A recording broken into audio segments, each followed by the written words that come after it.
Hi, so today I'm at a friend's house in London, and as you can see the space is there's not a lot of spaces. There's tables, there's chairs, there's couches, so it's quite restrictive. And what I would like to show you today is how you can still perform, you can still practice in whatever location you are. It doesn't matter whether you're in your studio, you have your yoga mat, or you have proper yoga clothes.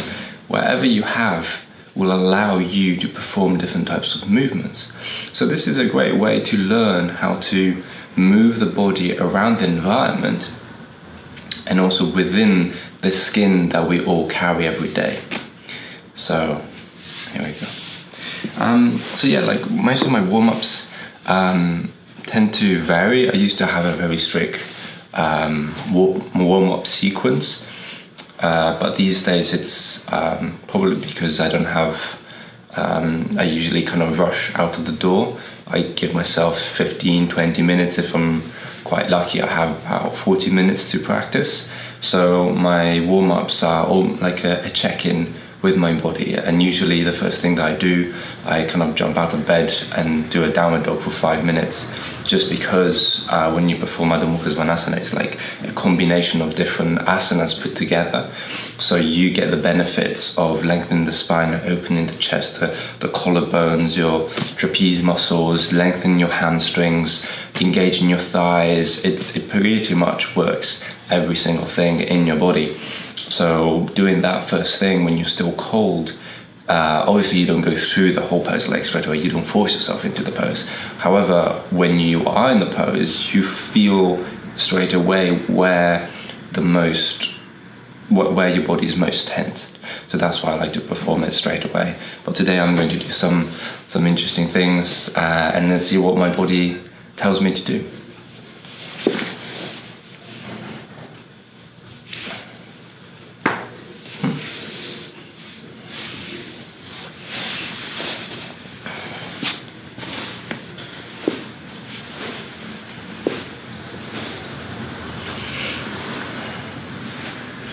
Whenever you're seated or whenever you're seated, try to engage your toes. I don't know if you can see my toes. No.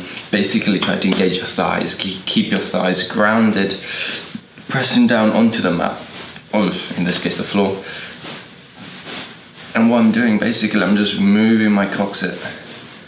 So I'm lifting my abdominal, so it's pulling in the spine, and I can have this nice lift in my chest. And my thighs are pressing down, so you have this contraction, this opposite movement of your thighs pressing down and your chest lifting, which kind of lengthens the lumbar spine. And now your feet are engaged, pointing towards the ceiling. And imagine as if you are pressing against the wall, so you have the hips coming into your sockets. And then this is really nice because it's quite hard if you have tight thighs like me, because I've been cycling a lot. But that's a really good check-in for me to realize that actually my lower back is doing pretty well. So that's pretty good.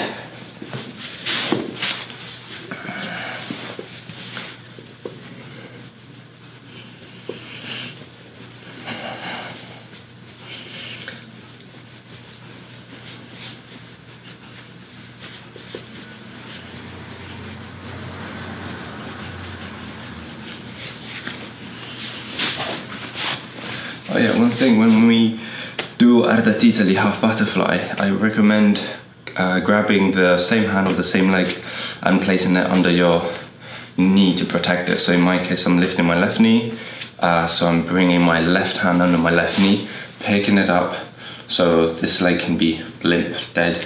And then with the right hand, you pick your left foot, bring it towards your chest, and then you place it down onto your hip, or onto your thigh.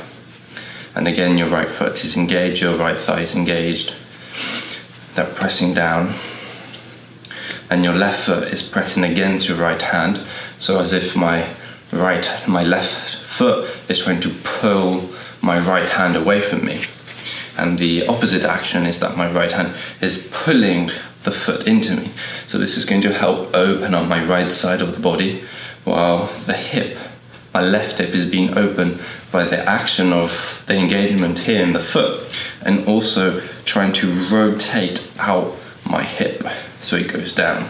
So it's less about pushing in the knee. We don't want to push in the knee, so when we push it, it's more to help us go deeper into the pose. But this is the action, and it's coming from my hip.